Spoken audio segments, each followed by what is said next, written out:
Too many tomatoes? Looking for new and exciting ways to enjoy them? I'll show you a quick and easy tomato basil recipe that you can use on your pasta, bruschetta, basically anywhere that you'd use tomato sauce. Let's get to work. Here's an easy recipe for you. You'll need 4 cups of chopped tomatoes. Doesn't have to be pretty. We're gonna bake this beyond recognition. Ideally, you'd use garden tomatoes, but you can also use what the grocery store sells as tomatoes. You know, the ones that are white, hollow, and dry inside? How do we let it get this bad? Anyway, chop them up. 4 cups is what you need. Drain off the fluid, if there's any. There should be more. Garlic, and when it comes to me and garlic, it's more of a feel. I usually feel like a lot. I use that homegrown, so they're chunkier, stankier, bigger. 3 cloves. If you're using that weak-ass store-bought first off, do yourself a favor, try growing your own. And second, I'd probably double it. You're looking at 6 cloves. Basil, and the beauty of this recipe is the combination of basil and tomato.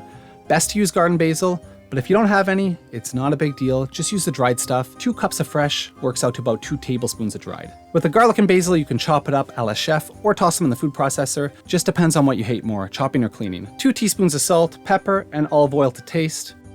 Tin foil in a baking sheet or dish. Make sure you line it, otherwise your wife, she's gonna yell at you. And I'm not sure if you heard about this, but YouTube added a feature called like and subscribe. It's a way to support someone while spending the absolute minimum amount of time, effort, or energy humanly possible. First step is to add your basil and garlic into a bowl. Now squirt in enough oil to turn it into kind of a paste. So I'll show you what it looks like with fresh and dried basil. It's more of a feel, mix it around. Here's your fresh paste. And if you're using dried basil, it's basically gonna be the same, but probably just a little bit less. There you go. That's your paste. Now's when things get interesting.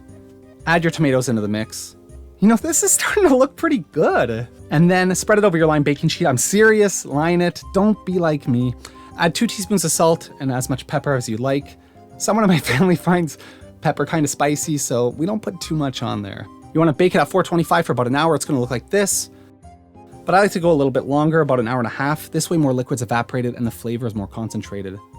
Told you would bake it.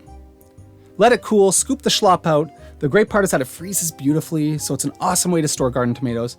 The possibilities are endless. Check it out. With this one, I made pasta sauce. It's pretty good. I mean, you're basically a chef now.